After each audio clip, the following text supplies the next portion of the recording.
If you've had a problem for a while, if it's quite long-standing, if you've tried other techniques to try and get insight about what to do in the situation, why don't you try what I'm just about to share with you? I'm Alison Smith, and I've used nature as a metaphor for our lives to help people get back on track for 24 years. Now, I'm sure you've heard about going for a walk and solving problems before. But this is a very different means of going for a walk. It's not about going for a walk and talking about the problem. In fact, what I'd rather you do is not talk about it at all, because what I want you to do is to just notice the patterns. So I'm going to take a problem on a walk and just demonstrate quite quickly the sorts of insights that you might notice. So the first thing I notice is a satellite dish. Now, I appreciate that's not very naturey.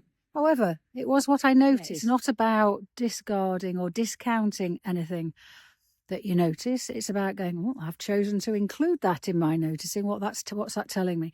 And the satellite dish is reminding me to tune in. And just to prove that it's not always about nature, the next thing I notice is a bus stop. Now, what I then noticed was the other bus stop. And there was something for me about this problem.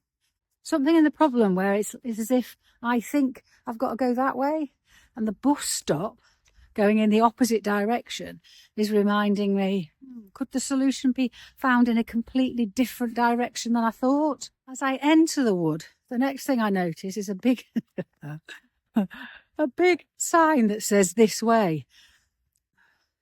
And what I don't want you to do, and what I'm not going to do, is start thinking immediately, what does that mean? What does the satellite mean? What do the bus stop mean? What does this way sign mean? Let's accumulate. Let's pull together the metaphor. Let's get all the insights first, and then we'll make sense of it and relate it to the problem. What we don't want to be doing is going backwards and forwards. We want to go for the walk, notice the patterns, get all the lovely insight, and then we'll make sense of it later. The next thing I notice is all this dead wood. There's just dead wood everywhere. So again, not going to decide what that means, but follow this way, clear the dead wood, and then keep walking. And as I turned the corner, I could even feel my shoulders go down, because it felt like this is Let the Light In Avenue. It's just a very clear path. Lots of light, all the wood's being cleared.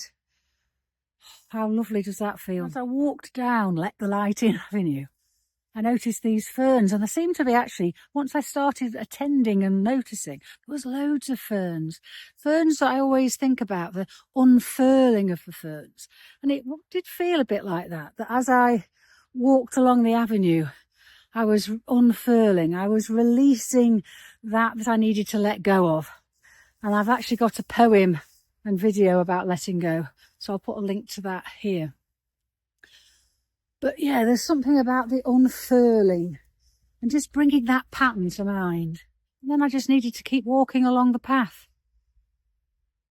No crossroads, no decisions to be made, just keep walking on the path, which feels relevant, to keep on the path and to keep going till I get to a crossroads, which is what I've got to now. And it's a crossroads that tells me I can go to the stables one way, Red Squirrel Trail the other. Because I think I'll leave it there as by way of a demonstration of this walk. Because we've got a heck of a lot of information there, haven't we, about a particular situation. We've been invited to tune in. We've been invited to think about that the answer might be in a completely different direction than we thought. To clear the dead wood, to do what I've perhaps been doing, which is clearing out all my cupboards, to release all of that stuff that I've been holding on to, really. To let the light in. And to keep walking on the walk and unfurl, to allow my body to relax and let go of whatever it is that's been holding me back, so that when I get to this crossroads, so there's something about I didn't need to do anything until I got to this crossroads. because there was just one path. So I followed the path, and it's only now that I need to make a decision. But I'm in a much better place to make a decision because I've done the unfurling, I've done the deadwood, I've relaxed, I've walked, I've become more committed to where my end goal is. And so now I can be much more able to look at these signs and say, well, which of these directions is going to get me there? So hopefully this has given you a sense of how you can take a problem on a walk and get insight about what you might need to do differently in order to get back on track. If you'd like me to take a particular problem on a walk, do let me know. I've taken a goal on a walk, so I'll put a link to that here. And I'm going to take, and also I've taken a decision on a walk, and I will be taking other problems, whether that's overwhelm, overthinking, on a walk, and I'll be sharing with you insight.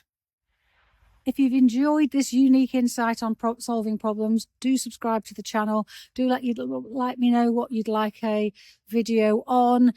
There are lots of different ways. I use poetry, I use nature, I use idioms. So if you can't see the wood for the trees, I'll take you to a wood. If you've got your head in the sand, as you'll see in a video, I'll put my head in the sand for you in order to get insight from the metaphor that you can then apply back to the real life situation.